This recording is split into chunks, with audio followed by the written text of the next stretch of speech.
one day, I was at school, I had a friend call me up and said, we found it. We found the next step, the next climb. Yeah. He said it's called fracture roof. So we drove up there and looked at it and just sat at the bottom, just looking at it,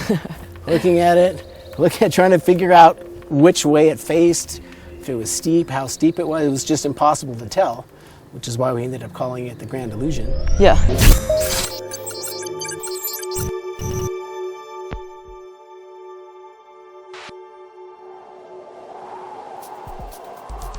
And granite doesn't tend to form overhanging walls with holes. Yeah. It's smooth.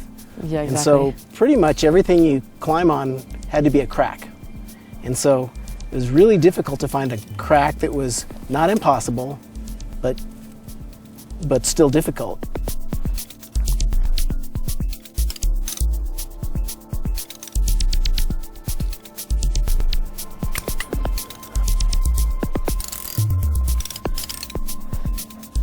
And back then, it was also considered bad style to hang dog. Yeah. Whenever you fell on something, the way you were supposed to do it was if you climb up, as soon as you fall, you let go, you don't even look at it, you lower down and pull your rope. Yeah. Then you could try it again. Wasn't it more like, kind of like the European style of climbing a lot? Like, I've talked to a lot of kind of climbers back in that time, and they were saying that it was kind of bigger in Europe already at that time. It was progressing, and that might have been a reason why they might have gotten kind of like a kickstart, and they gotten stronger faster, because they'd gotten, you know, they could work the routes, so you can climb harder routes, obviously, if you can work it out and you can do them quicker. So I don't know if maybe kind of. Well, I totally from agree there. with that. I totally agree with that. Actually, in America, at that time, Americans were very, very sheltered. They're basically, they didn't want to even know about it, so really people didn't even think about it. They didn't even think that anyone was doing it somewhere else. Europeans, Americans, especially Californians, thought they were on top of the world with the climbing. Everybody else wasn't as good as they were. They were very condescending.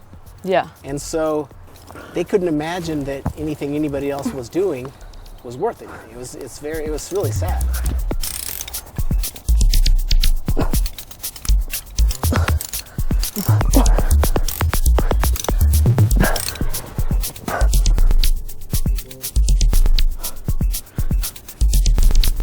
The Grand Illusion for me was one of the first experiments in hang dogging. The first time I climbed out it, you know, I climbed and I fell off, and just before my friend was going to lower me down, I said, wait.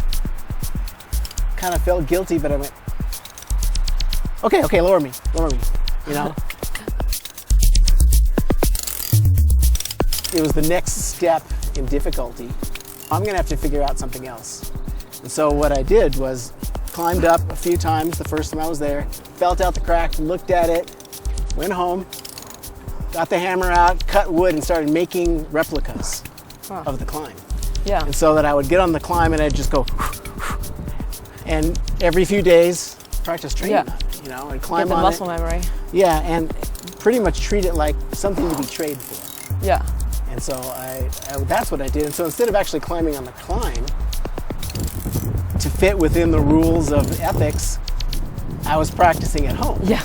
I was hang dogging at home to the best of my memory of what the climb was like. Yeah. I mean, I think Grand Illusion for me was, in a sense, was kind of breaking a barrier. It was, I think, a huge step towards like pushing my limits, and a big accomplishment in my climbing in terms of like mental, and also have a wide range of climbing and just kind of go around, do some trad and boulder and sport, and just, you know, I really want to get all these techniques and just be able to, you know, not always do the same thing, so you never get bored. You always got something new to do. Cracks require a whole different kind of way of climbing. Yeah. And if you can transfer between all the climbing styles, you're so much more versatile. The fact that you're doing something so hard at crack already, I mean, you're going to go far with that.